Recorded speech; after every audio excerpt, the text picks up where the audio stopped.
I want to show you a story on a UFO. I think I just started, so I'm going to start all over again.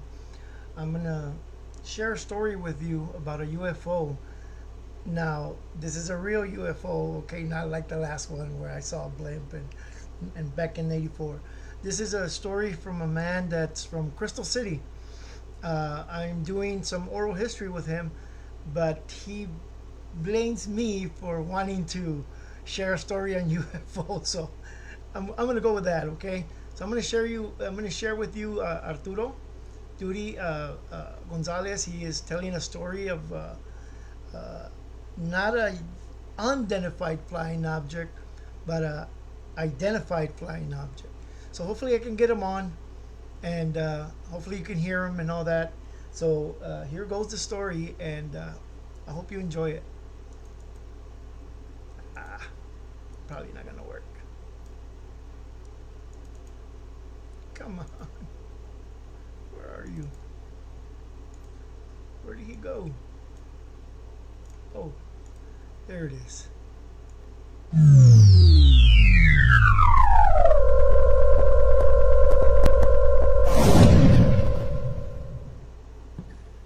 Okay, we are still July of 2024.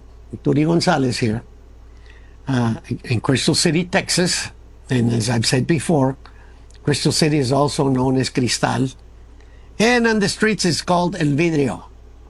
And I've been doing some oral history documentations based on La Raza Unida Party, based on migrant life and some law enforcement that I did. But today, I'm going to change the subject on a special request from a friend of mine that's doing the videography. By the way, that's Jesse Perales from Carrizo. Órale, aquí se juntaron los Wildcats con los Jabalinas. But this one is kind of funny and kind of unbelievable. I'm not trying to make you believe, and but it's an experience, and you might think it's simply said a bunch of baloney, but it was documented and was seen by several persons. And what I'm talking about is not a UFO. I'm talking about a IFO, identified flying object. And I say that because we saw something so vividly that it was worth recording. And it goes like this. During my tenure of constable, I'm at the corner of 7th Avenue and Crockett Street and ready to pull on a shift, a night shift. And I'm doing like a Barney Fife type of thing. I'm having trouble with my belt and my holster, and trying to keep those belt keepers. If you know what that is little bitty belts that keep your pants up and keeps your holster in place. And I'm trying to get everything straightened out. And I got my flashlight, and I see something up in the sky, and I'm looking up. And what I'm seeing, I can't believe. So, you do one of those shake your head, look to the side, and then look again up in the sky. And what I'm seeing up in the sky is really unbelievable, but it's true.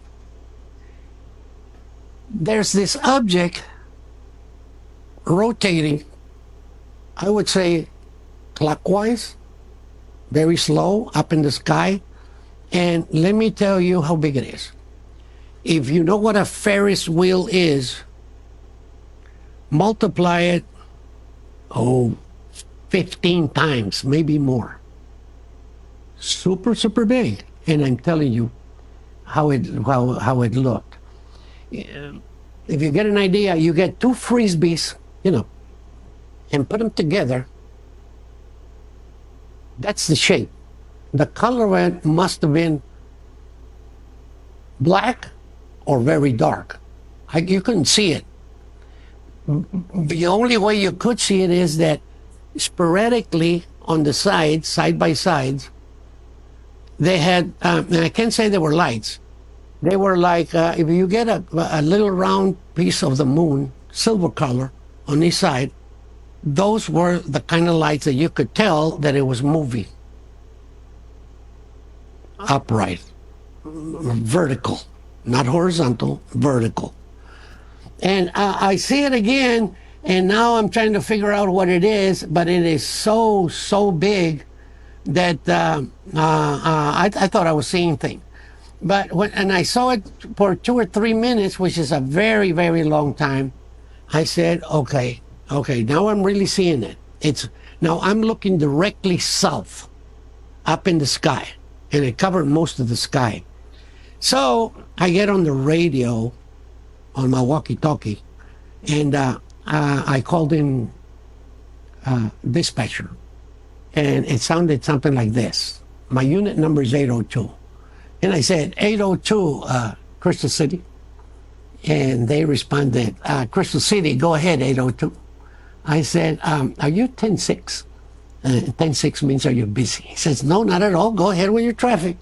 I said, all right, well, do you mind stepping out your office and look directly south up in the sky? And can you tell me what you see? 10-4, stand by. And he's very calm. And 30, 40 seconds later, he comes in. His demeanor changed. Oh, I see it. What is it? I see it up in the sky. That thing is big. What do you know what it is? And he was all excited. And I said, well, stand by, and I'll let you know. By that time, I think it was Unit 785. I can't remember his code number, but that was Jose Luis Jimenez. He's a deputy, a county deputy. And I said, he said, 802, what's your traffic? I said, 10-4. What's your location? He says, I'm about 7-8 miles north of Crystal City. I said, cool. Why don't you see up in the sky directly in front of you, look south if you're heading to Crystal City, and tell me what you see up in the sky. 10-4, stand by. Then he said, that thing is humongous. I said, 10-4. I said, oh, stand by. I'm going to try something. So I have this 1 million candlelight power spotlight, and it's supposed to go a mile. So I grabbed my spotlight and shined it up at it, and it seemed I could see the beam, but it wasn't hitting that object. So it had to be more than a mile. So I kind of moved it around in circles to look at the beam, and then I got the light, and then I moved it to my left to see where the beam was, and that thing moved and followed the light.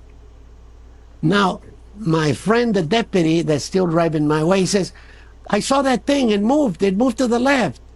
And I said, 10-4, I moved it. He said, 10-9, 10-9, that means repeat. I said, I moved it. I said, watch, I'm going to move it back. So I circled around and then moved it back to my right, and that thing moved. He said, you moved it. I said, 10-4, I moved it. I said, oh, now watch. Now, this one, I was just kidding with him. I said, now watch. I'm going to shoot it down. He said, no, don't shoot at it. Don't shoot at it. I said, okay, 10-4, I'm not going to shoot at it. Now, by this time, the dispatcher had already logged it down, what he had seen and what he heard. Everything we said, he had to log it down. And then other police officers who were on the radio started to looking at it. Now, we saw this thing for about 15 minutes. Now, 15 minutes is forever. And by now you understand that there was certain communications because of the moving it back and forth. That was a communication, and the thing was still going around like this. And then what it did, it went back and to my left and up in the sky, relatively slow. No noise, no smoke, nothing. It was silence. But every time it moved, I could see the stars in the back. It would cover the stars, and then I would see them. I knew it was going back and to my left and up. And it took a good while, you know, it took about, at least a good minute for it to really disappear. Now, the next morning, I went to the county bank. I don't know what I was there for, but there's this young lady, this young gringo lady, a young girl, that's always sitting on the right-hand side, right as you walk in. Never in her life she would say good morning or hello. She would just keep doing whatever she was doing. This morning, I walked in there and she said, Constable, could I talk to you for a minute? I said, sure. I said, good morning. She said, good morning.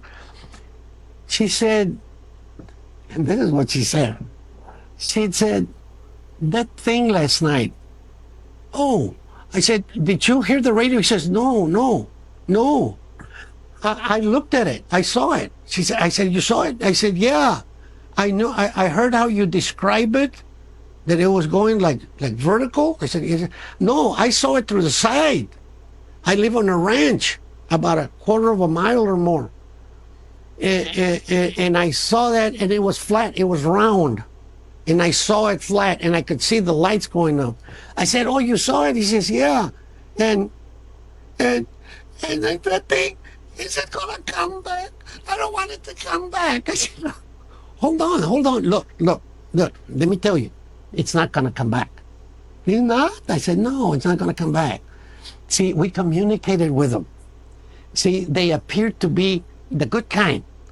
And they said that this was a one-time visit. And by their law, they couldn't be back again. So they just took off and they're not going to come back. And she said, oh, thank you. Forgive me, Lord, for being a liar, but I had to say something. So, if you believe in UFOs, fine. If you don't believe in it, well, that's fine too. I know what I saw, and it was locked down, and a bunch of people saw it. So if you ask me, do they exist? Oh, hell, yes, they do. And I'm glad that they kept their distance. I hope I see him again. Have a good one.